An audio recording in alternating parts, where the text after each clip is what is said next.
So I know the question's going to be, Patrick, why are we mucking about with WrestleMania 30? If it's not one of, it's the best WrestleMania of the past decade or so. What are we complaining about? And the answer is nothing. I mean, it's a fantastic show. I just think with a few shifts, it could be a damn near perfect WrestleMania. So, just hear me out for a bit. And we'll start with what I think is the hardest part in the whole thing, and that's Daniel Bryan. It's hard because once we actually get to WrestleMania, it was perfect. WWE kicked and screamed their way into letting Bryan have a WrestleMania moment. And don't let anyone fool you now that it's been a long time since then. That was not always the plan. And don't worry, that's not the change that I'm making here. The first change I feel is obvious. Daniel Bryan wins the Royal Rumble. I mean, it was obvious. To this day, I still think it's a wild decision that Batista got the win that night. However, the big downside is it muddles the build that we did get, which was pretty good. Triple H versus Daniel Bryan is not only one of my favorite feuds of all time, but it's one of my favorite WrestleMania matches of all time. So, with great heartache, I have to say we will not be having Daniel Bryan versus Triple H at my WrestleMania 30. Which is unfortunate, but I think it'll be the best thing for this card. So, here's what we'll do. The night after the Royal Rumble, Daniel Bryan comes out and announces that at WrestleMania, he'll be challenging Randy Orton for the WWE World Heavyweight Championship. Which, admittedly, is a match we've seen a lot the past couple months. Like, a lot. So, on the road to WrestleMania, we get a lot of the same with the authority of Triple H and Stephanie McMahon standing in Bryan's way. Almost a bit too much. So much that Randy Orton is like, hold on, this is a little more than normal, so you guys don't think that I can do it this time? And they go, well, Randy, we've kind of helped you a lot, and Bryan's beaten you before, not just once, actually. The Authority and Randy Orton start to splinter a bit in the build, so much that Randy Orton RKO's Triple H 3 weeks before WrestleMania to close out a Monday Night Raw. The following week, we have a contract signing to make it official. Daniel Bryan versus Randy Orton in the main event of WrestleMania. Things go as they normally do, and it breaks out. Bryan gets the best of the exchange and goes through the crowd. The Yes Chants are going crazy with their hero amongst them. Triple H is still in the ring with Randy Orton and just looks at him in disgust. And he picks up the contract. He says, I believe in the Authority. I believe in everything I've put my blood, sweat, and tears into. But Randy Orton, I'm starting not to believe in you. And I'm starting to think that you and Daniel Bryan need to be taught a lesson. Triple H signs the contract, adding himself to the main event of WrestleMania. He's going to win this for the Authority, and if he can't, he'll make sure Randy Orton does. Anyone but Daniel Bryan. So we still get Bryan versus Triple H in a way, and we don't get a rehash of Randy Orton versus Daniel Bryan for the 100th time that year. Going forward, we have a triple threat match of Daniel Bryan versus Randy Orton versus Triple H for the WWE World Heavyweight Championship in the main event of WrestleMania. Is it as good? Maybe not, because those two matches were already perfect for WrestleMania 30 that we did get. So, slight downgrade, but I think the rest of the show will be a big improvement, enough to have a net positive overall. The first big positive is that without Triple H and Daniel Bryan opening WrestleMania, we have an extra 25 minutes to work with that we didn't have before, which I think can be addressed in a big glaring spot of that pay-per-view. The Shield, who in real life are only out there for about 4 minutes. So I'm going to give all of that extra time to them, because we are setting things right. At Elimination Chamber 2014, we had one of the best 6-man tag team matches that WWE have ever produced in The Shield versus the Wyatt family.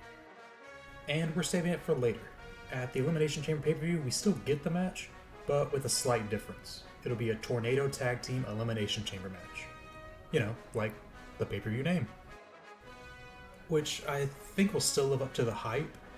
It'll be the first time we see that kind of Elimination Chamber match, and even though normally I think that would be the blow-off, a proper 6-man between the two teams would still be needed.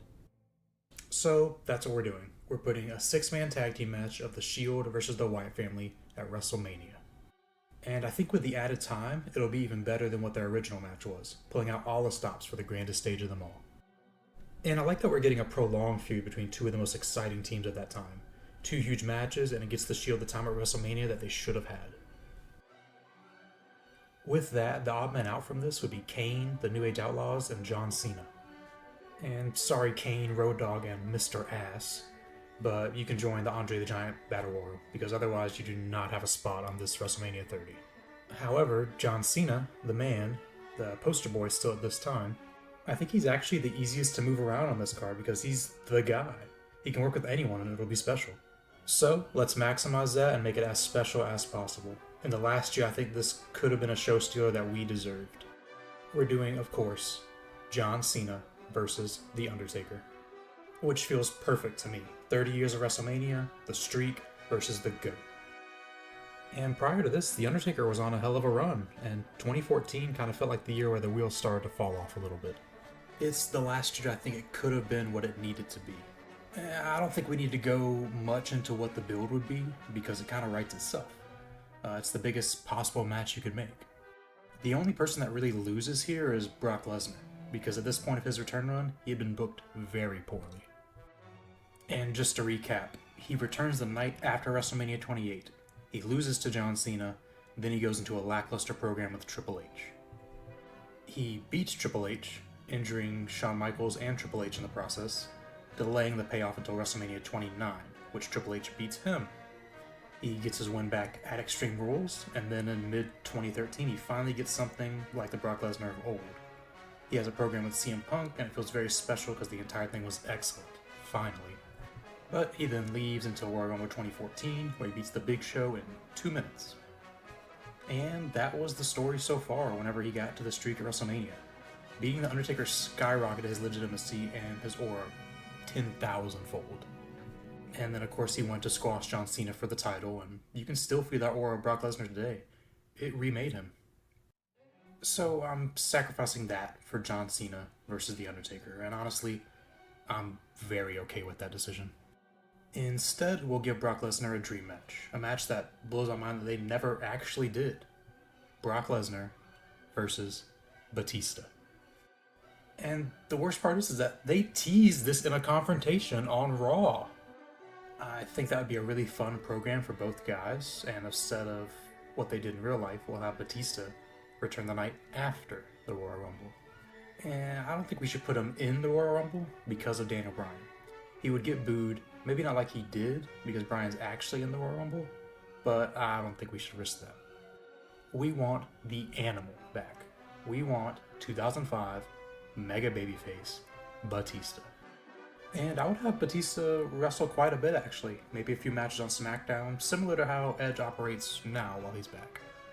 At Elimination Chamber, he can wrestle Alberto Del Rio still.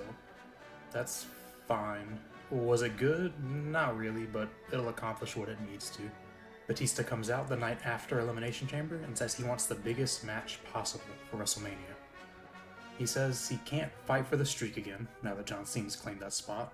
He can't wrestle for the world title, because Daniel Bryan won the Royal Rumble. But maybe, just maybe, he could humble another former Evolution stablemate, Triple H. And I think the crowd would be pretty initially interested in that. Anything that would go against the authority would get a pretty positive reaction at that time. So Batista looks up at the ramp and gestures for Triple H to come out. But Brock Lesnar's theme plays. He gets in the ring, extends his hand, and just like he did to John Cena, Brock F5s Batista and leaves him laying, setting up the Animal versus the Beast for WrestleMania. So, just to review, our card so far is Daniel Bryan versus Randy Orton versus Triple H, The Shield versus the Wyatt family, John Cena versus The Undertaker, and Brock Lesnar versus Batista. These are our big marquee matchups, which leaves the undercard. So the Andre the Giant Memorial Battle Royal stays the exact same. To me, it was perfect. Cesaro body slamming Big Show over the top rope. Chef's kiss, no notes. The only real change I would make are possible additions or subtractions of participants in the match. But aside from that, let's just keep it the exact same. And I thought the Divas Championship Invitational was fine. It was a few minutes, could have been more. Of course, but the division at the time was lacking a bit and still gives AJ a moment. So I'd either keep it the same, or with the time limit that we're working with, we could push Paige's debut up one day. Have AJ Lee come out, just like she did, and say that she's ran through the entire Divas division, and this is her WrestleMania moment. standing in the ring with her title above her head, the Divas Champion. Only 4 pages music to hit. Issue the challenge and win the Divas Championship in her debut at WrestleMania. And I think it could go either way. The Raw after WrestleMania was a great moment, so either keep the Invitational or push AJ Lee versus Paige up a day. I can give or take. You can decide if you want that in this version of WrestleMania. And that's our card, so WrestleMania 30 goes like this. The show opens the exact same way as it did in real life. We get Hulk Hogan, Stone Cold, and The Rock segment, just the same. Followed by 25 minutes of The Shield versus the Wyatt family. The Shield win at WrestleMania and go into their eventual feud with Evolution. The Wyatts will also go into their feud with John Cena after WrestleMania instead, so not much changes post-WrestleMania. And after that match, we'll get the Andre the Giant Memorial Battle Royal, Cesaro wins, copy-paste. Then we go into Brock Lesnar versus Batista, 2 big men slapping meat. It's a brawl, a barricade's broken, multiple Batista bombs and F5s, but ultimately, Brock Lesnar wins.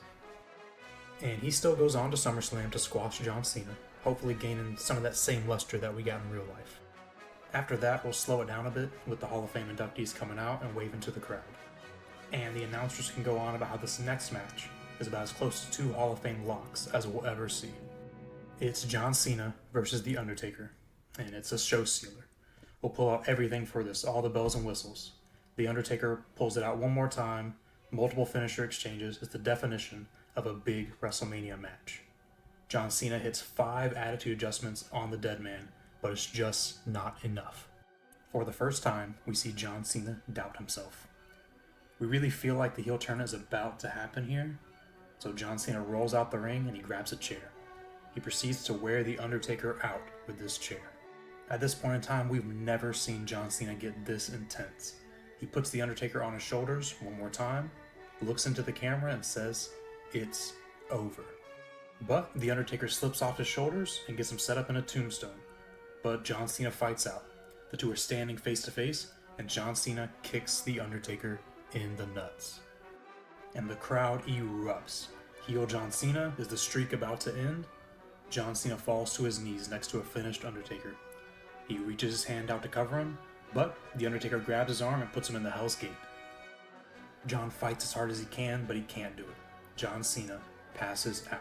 He doesn't tap, but he's fully passed out in the hold. The Undertaker wins, and the streak continues. The next night on Raw, John comes out and apologizes to his fans. He says that's the first time in his life that he gave up, and he went the low road. The lights go out. We assume The Undertaker's about to come out. However, when the lights come back on, Bray Wyatt and the Wyatt family confronts him, looking to capitalize on the evil that's just shown itself in John Cena. And that's how their feud begins. So, after the craziness of the streak match, we're going to take it back down with the Divas title match. Like I said, you could have it either way here. Invitational or the Paige debut. You get to decide for this one. Following that, we'll be going right into the main event.